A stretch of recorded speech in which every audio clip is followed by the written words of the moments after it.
এই মুহূর্তে আমরা স্ক্রিনে দেখতে পাচ্ছি রাজপুরুষের পুত্রকে সুস্থতা। যিশু তাহাকে কহিলেন, যাও, তোমার পুত্র বাঁচিল। যিশু সেই ব্যক্তিকে যে কথা বলিলেন তিনি তাহা বিশ্বাস করিয়া চলিয়া গেলেন। যোহন লিখিত সুসমাচার 4 অধ্যায় 50 পদ।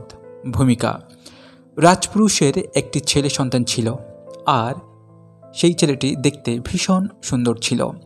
ছেলেটির বাবা ছেলেটিকে ভীষণ ভালোবাসত। একদিন ছেলেটির ভীষণ জ্বর হয়েছিল, এমন জ্বর যে প্রায় ছেলেটি মারা যাচ্ছিল।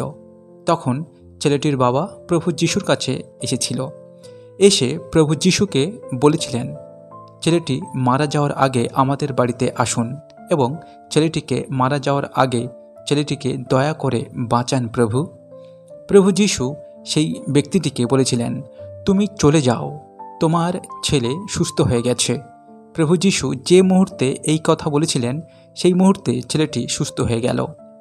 ছেলেটির বাবা নিজেই সাক্ষ্য দিয়েছে, যোহন লিখিত সুসমাচার 4 অধ্যায় 53 পদে। বিশ্বাস দ্বারা সুস্থতা লাভ করা যায়। বিশ্বাস হলো আশার মূল বিষয়। আশা হলো বিশ্বাসকে কাজ করানোর ভিত্তিমূল। আশা ছাড়া বিশ্বাসের কোনো গুরুত্ব নেই কোনো জীবনও।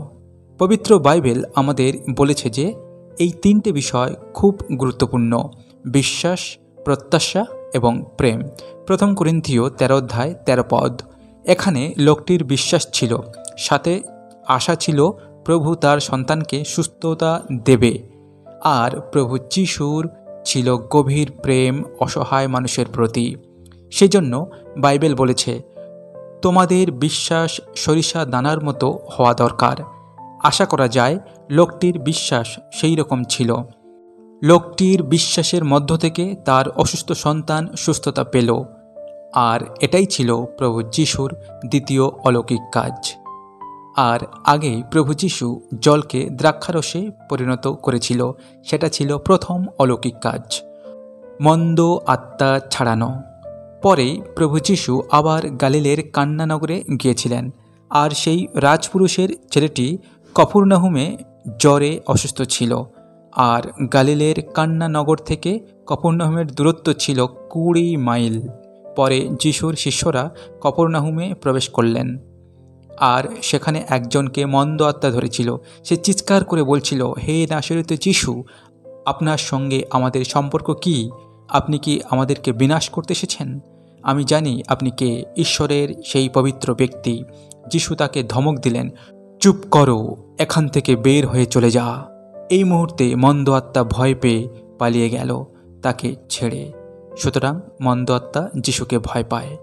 উপসংহার: আমরা এই ঘটনা থেকে বুঝতে পারি যে মন্দ আত্মা যিশুকে ভয় পায়, এবং সেই রাজপুরুষের মতো বিশ্বাস থাকলে মন্দ আত্মা আমাদের কোনো ক্ষতি করতে পারবে না।